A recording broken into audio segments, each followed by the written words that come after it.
And now more on this subject. Joining us from Tel Aviv is Tom Gross, a political analyst, to discuss Israel's ground offensive.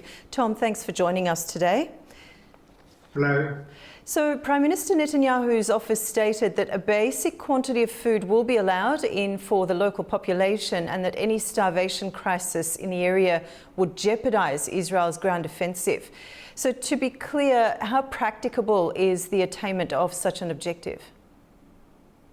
Well, last night, as you said, Prime Minister Netanyahu has agreed, as of today, to allow humanitarian and food aid into Gaza because no one wants it to tip over into a kind of starvation situation.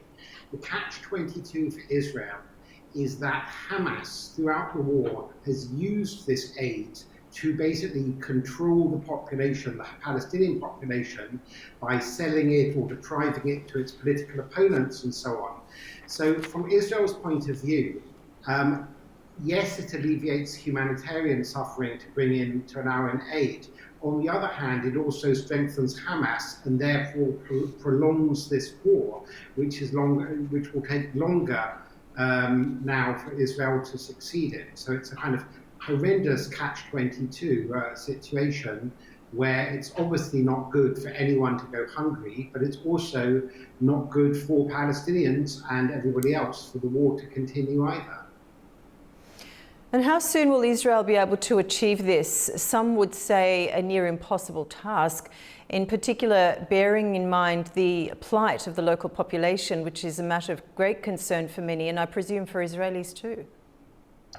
Well, there is now a plan in place. They've set up something, the Americans have set up something called the Gaza Humanitarian Foundation, or GHF, and that is going to be operated by private contractors, American and others, to distribute food inside Gaza to prevent Hamas controlling food, because food is used as a weapon of war by Hamas as well.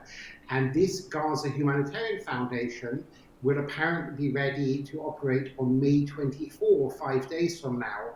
And the decision to allow in food today will involve the pre-existing methods of UNRWA, the UN agency, which Israel and indeed other more neutral observers say is essentially co-opted into the hands of Hamas. In other words, Hamas control UNRWA either through fear or terror or whatever, and therefore essentially they are controlling humanitarian supplies. Whereas as of May 24th, this new American-backed private contractual company will control aid for the Palestinian civilian population, thereby weakening Hamas. That's the idea.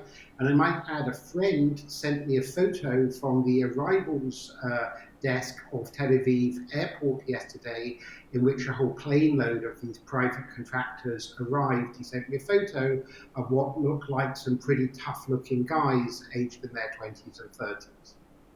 Okay, Tom. One last question. Would you say it's a strategic concession by Netanyahu or a response to mounting international condemnation?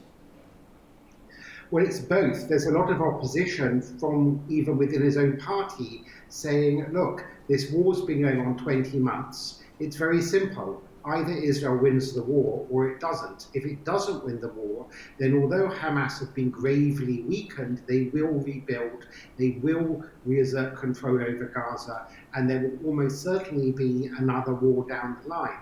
So it's an impossible situation where no one wants this horrible war to continue, but including the population of Gaza, there are more and more demonstrations against Hamas rule.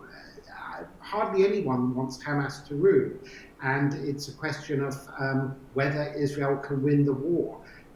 They can militarily, but they've got to fight stronger. That's the feeling, to actually win it. It's not that they're lacking arms, it's that they have been careful to try and avoid civilian casualties. Obviously, they've not succeeded in all respects, but the more care they are to not to hit civilians, the more that Hamas shoots at Israel from inside civilian infrastructure, the harder it is to win the war. And it's a terrible thing. And if I can just say one more point, which I really said throughout the war, every other war, civilians were allowed to get out of harm's way.